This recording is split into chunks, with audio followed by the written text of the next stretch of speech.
Lição 10 da Escola Dominical, chegando aqui no canal Denis Pereira Oficial. Para você que está em festa, o nosso canal, porque esta semana nós alcançamos aí a marca de 1 milhão de visualizações. São 1 milhão de pessoas sendo impactadas, transformadas, alcançadas com a palavra de Deus através do nosso conteúdo da Escola Dominical, sobre liderança, relacionamentos. E eu quero dividir a minha alegria com vocês, principalmente professores da Escola Dominical, líderes de departamentos, que nos assistem aqui toda semana. Esta comemoração é para vocês também.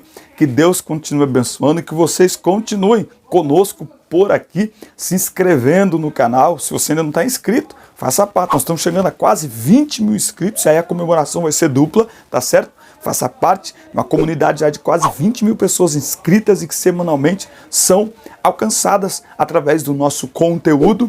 Inscreva-se, porque o YouTube funciona assim. São muitos vídeos, muitos canais todos os dias, então ele funciona por meio de interação.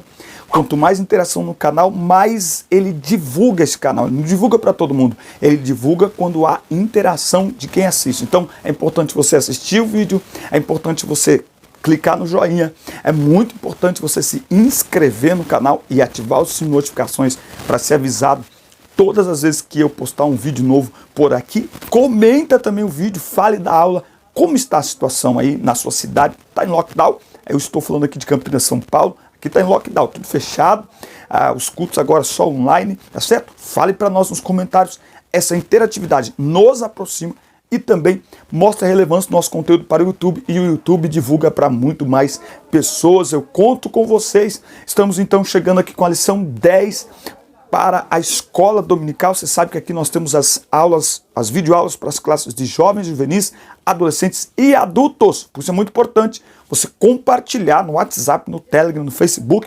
Tem muitos professores precisando de ajuda, e nesse tempo de aulas online, de cultos online, sem poder estarmos presentes ali na igreja, estas aulas é um suporte não só para os professores, mas para os seus alunos também. Vamos então à lição 10 da Escola Dominical.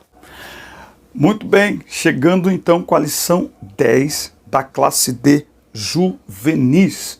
Nesse primeiro trimestre, não sei como está aí na sua cidade, mas nós estamos aí trabalhando, e de uma forma ou de outra nós precisamos atender os irmãos e os nossos alunos também, ainda que o templo esteja fechado. Como eu já pedi aqui na abertura do vídeo, fale pra gente como que está aí a situação na sua cidade. Na minha cidade, até o dia 19 de março, não tem nada presencial, nem culto, nem EBD, nem ensaio, nada. Muito bem, o tema da lição 10 dos juvenis é a igreja e as missões transculturais. Nesta lição dos juvenis, que nós estamos falando sobre a igreja, sobre o reino, esta lição de número 10 vai falar sobre a igreja e as missões transculturais. E servindo eles ao Senhor e jejuando, disse o Espírito Santo: apartai-me a Barnabé e a Saulo para a obra que eu os tenho chamado. Então, é um envio pautado pela direção do Espírito Santo por meio da oração e do jejum. Em alguns casos, pode ocorrer missões transculturais sem sair da nação, não é? Então, além de culturas, no Brasil, por exemplo, em tribos indígenas com outros dialetos que sequer possuem tradução das Sagradas Escrituras. Eu estive há alguns anos aqui em São Paulo, na região de Registros, ali na Serra da Mantiqueira, e lá tem tribos indígenas de índios mesmos. Eles não falam o português. Então, no lugar onde o missionário está instalado com a sua esposa, me parece que é o Tupi-Guarani, que é a língua que eles falam, se me falha a memória. Inclusive os índios até os 8 anos de idade não podem ser alfabetizados naquele lugar em nenhuma outra língua, só depois que eles podem aprender aí o português, tá certo? Então lá é um caso de missão transcultural dentro do Brasil. Eles não usam roupas como nós usamos, nós fomos lá levar alimentos. Nessa área onde o missionário está já mudou muita coisa, mas mesmo assim, enquanto nós, né, da cidade grande, fomos em uma van, um ônibus para lá, enquanto nós levamos pratos descartáveis e garfo para a hora do almoço, eles até usavam os pratos, mas eles se sentavam no chão e comiam com a mão, fazendo punhados com a mão. Só para você ter uma ideia da diferença aí de cultura, tá certo? Então, é possível nós fazermos missões transculturais até próprio dentro do país. Por quê? Porque é uma outra cultura, uma cultura diferente daquela pessoa que vai receber o evangelho. E o Brasil, por ser um país de dimensões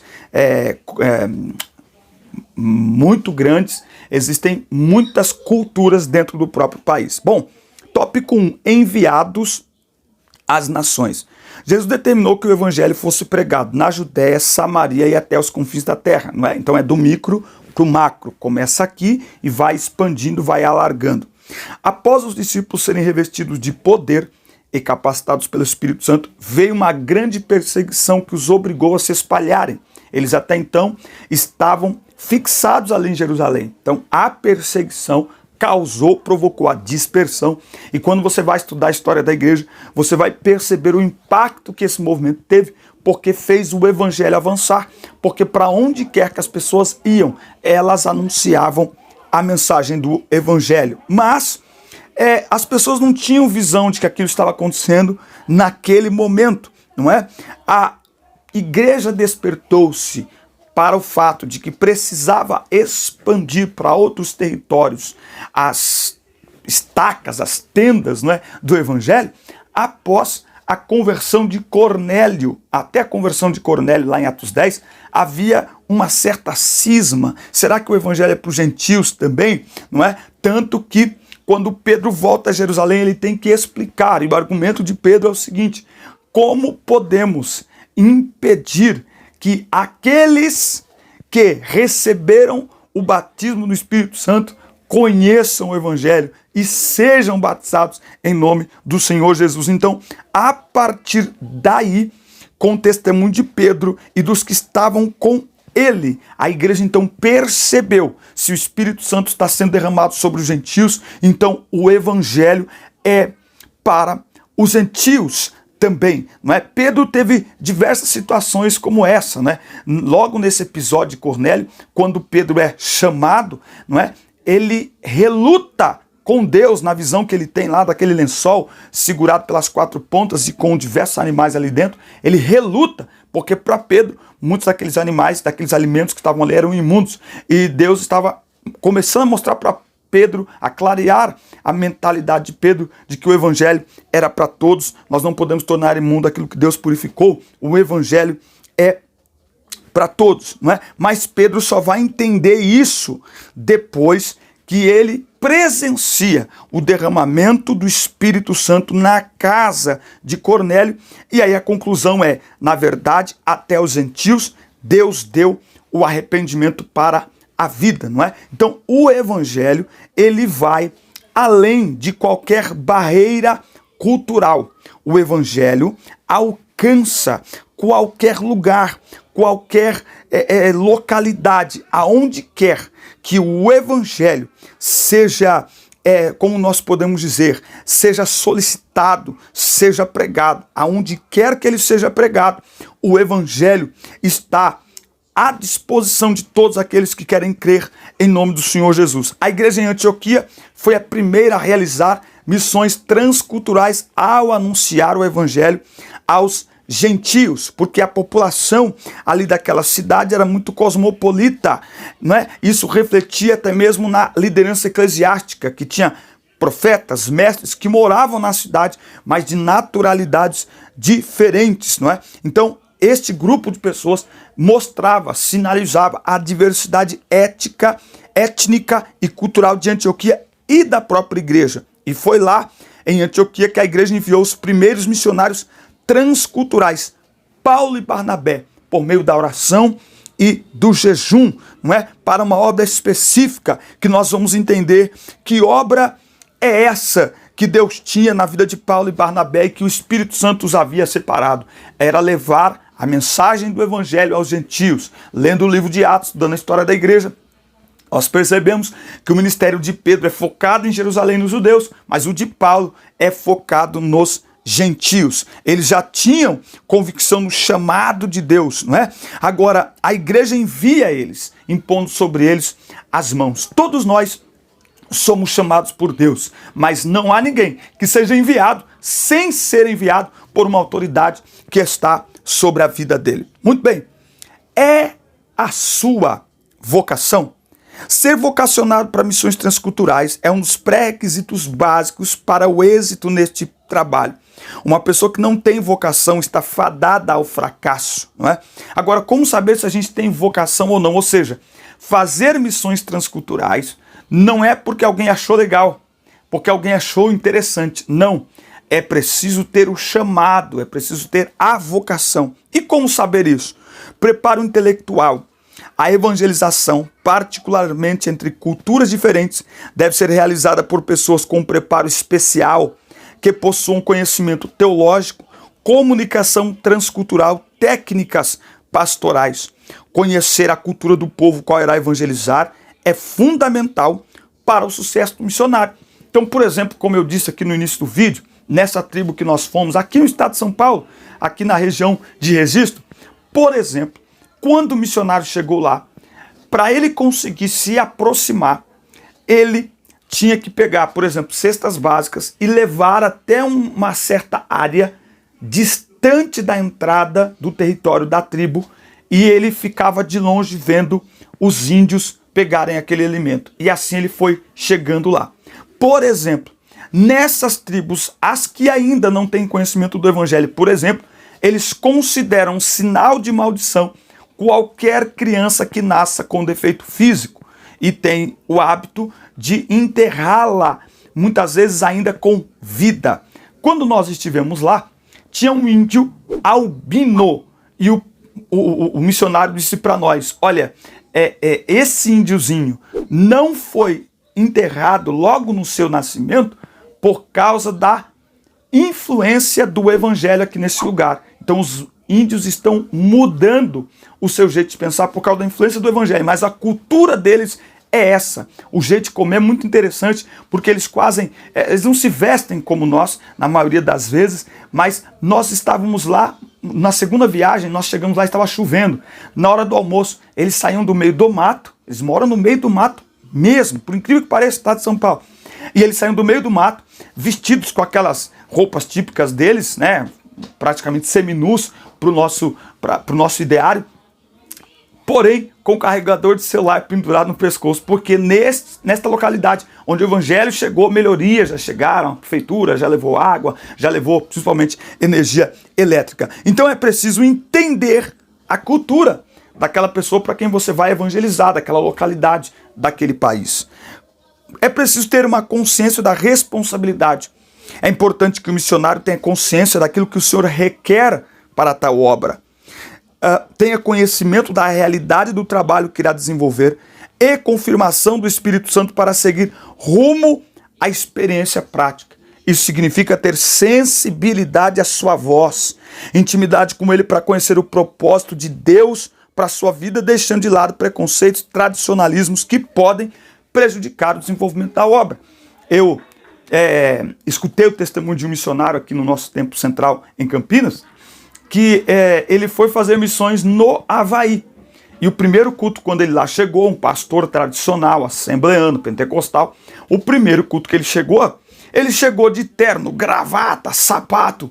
E conforme as pessoas começaram a chegar, ele começou a ver as pessoas chegarem vindo da praia, com prancha de surf, de regata, de bermuda, não é? E o culto deles, ele todo travadão parado, e o culto deles, aquela alegria, aquela coisa maravilhosa. Então, ele teve que mudar, ele teve que expandir a sua mente para poder anunciar Jesus Cristo para aquelas pessoas dentro daquela cultura. Então é preciso ter a consciência da responsabilidade. Você vai para uma outra cultura, o foco é ganhar almas. O foco é ganhar almas. É também preciso o preparo espiritual. Cuidar da vida espiritual é outro pré-requisito indispensável para o missionário. No exercício da obra missionária, um servo do Senhor precisa ter uma vida dedicada à oração e leitura da palavra. Até porque senão, quem vai para influenciar, para anunciar o evangelho, acaba influenciado, não é? Então como é que você vai para uma outra cultura? Para anunciar algo que muda completamente o comportamento deles, se você não tiver uma vida fundamentada na palavra de Deus e na oração. Como ter sensibilidade à voz do Espírito Santo. Por diversas vezes em suas viagens, Paulo teve direções específicas do Espírito Santo. A Bíblia diz em determinado momento que o desejo dele era ir a Roma, mas o Espírito o impediu. Então, é preciso sensibilidade espiritual para fazer missões, seja dentro do país ou fora dele, não é? Então Deus não exige que os trabalhadores tenham grandes talentos, mas uma vida consagrada, sim. Esta é uma exigência, não é? Então talentos você aprende, habilidades você adquire, você desenvolve, não é? Por mais que você, antes de ir para um outro país, para uma outra localidade, aprenda algo sobre a língua, o dialeto, não é? Sobre o manuseio, os trabalhos que eles fazem, é claro que chegando lá, você morando, vivendo naquele lugar, você vai aprender muito mais na convivência, no dia a dia, vai adquirir habilidades, mas vida consagrada a Deus é essencial, é uma prioridade na vida de todo aquele que quer ganhar almas para Jesus. Outras competências, o missionário também precisa possuir dons para comunicar a sua fé. Essa palavra é muito forte, comunicar a sua fé.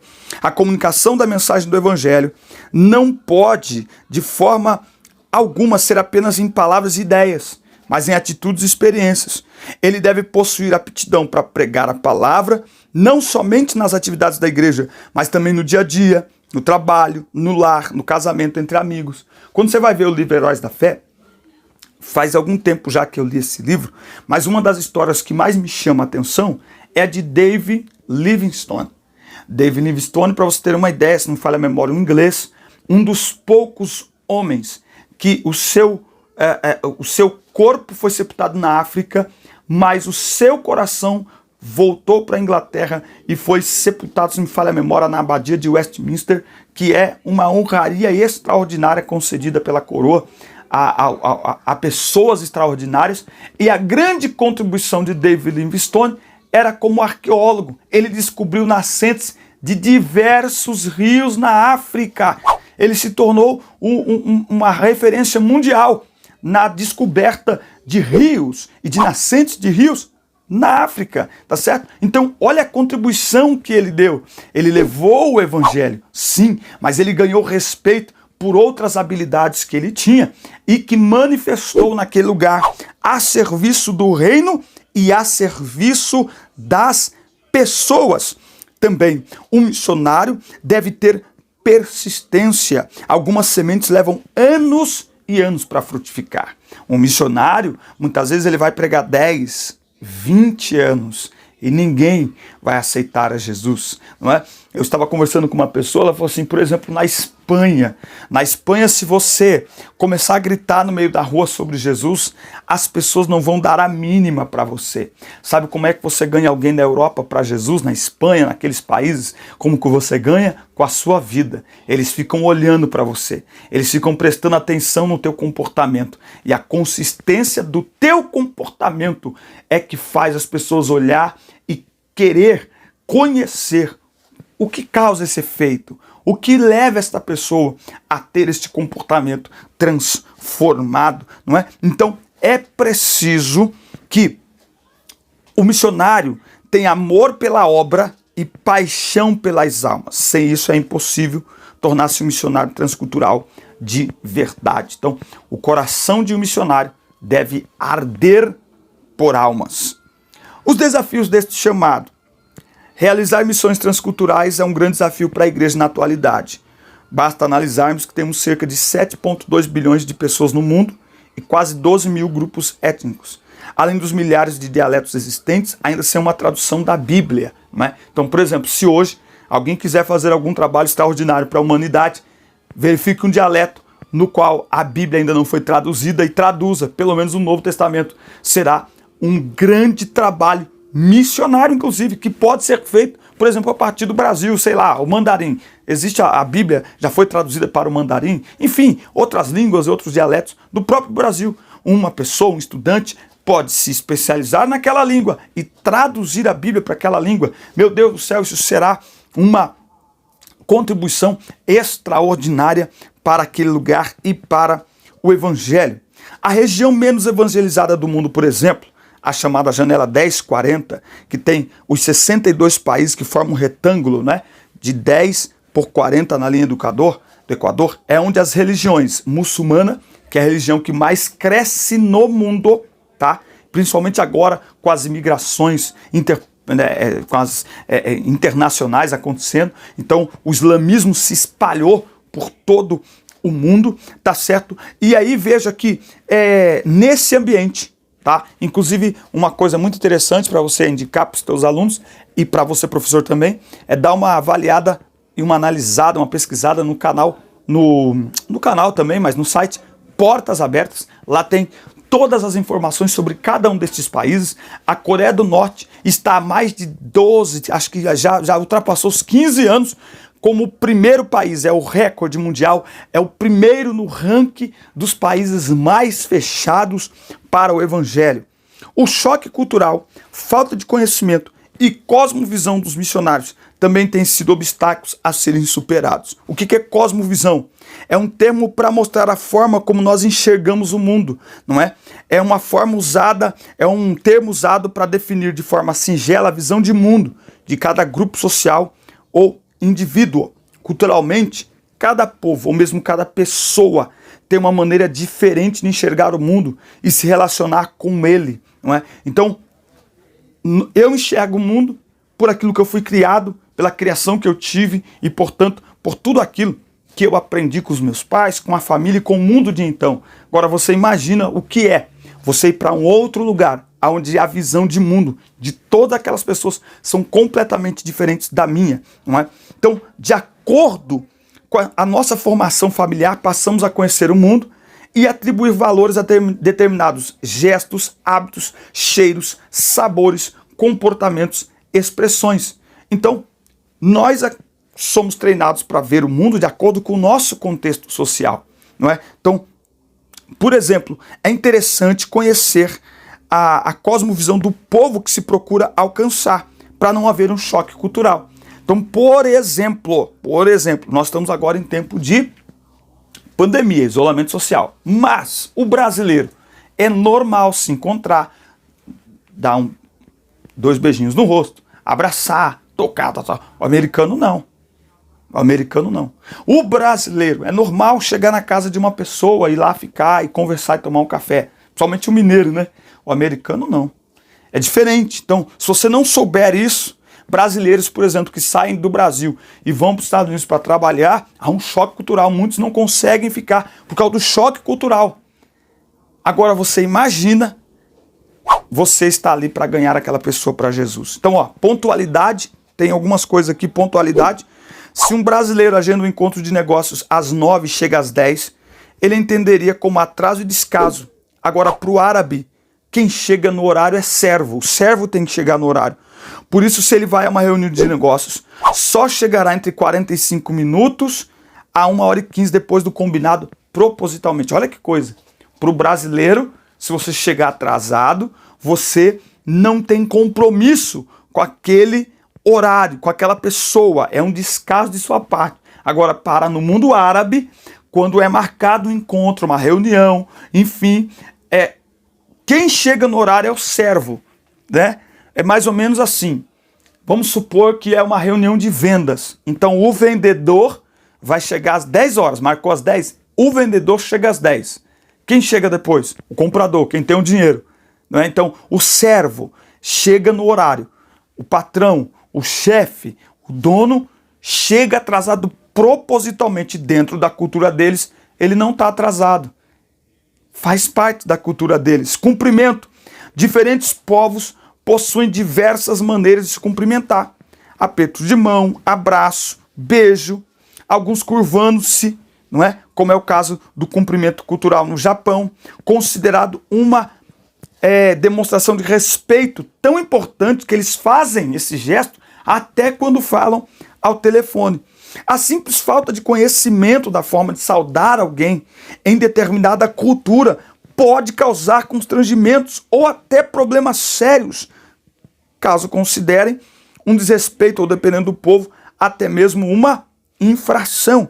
Então, é muito importante que se conheça esses detalhes culturais que podem aproximar o missionário das pessoas a quem ele vai ganhar para Jesus a quem ele vai pregar ou afastar. São simples gestos, são simples coisas que o missionário precisa aprender. Então, como nós estamos falando aí a jovens, o mundo cresce cada vez mais, então o jovem que sentir arder no seu coração o desejo por fazer missões em outro país, deve estudar a cultura, deve orar, deve jejuar, deve conhecer as habilidades daquele país, não é? Por exemplo, como é que você vai morar num país e dizer que quer ganhar aquelas pessoas dizendo que as ama, se você não se dá o trabalho de pelo menos conhecer a língua deles para se comunicar com eles na língua deles. Então, é uma grande demonstração de amor.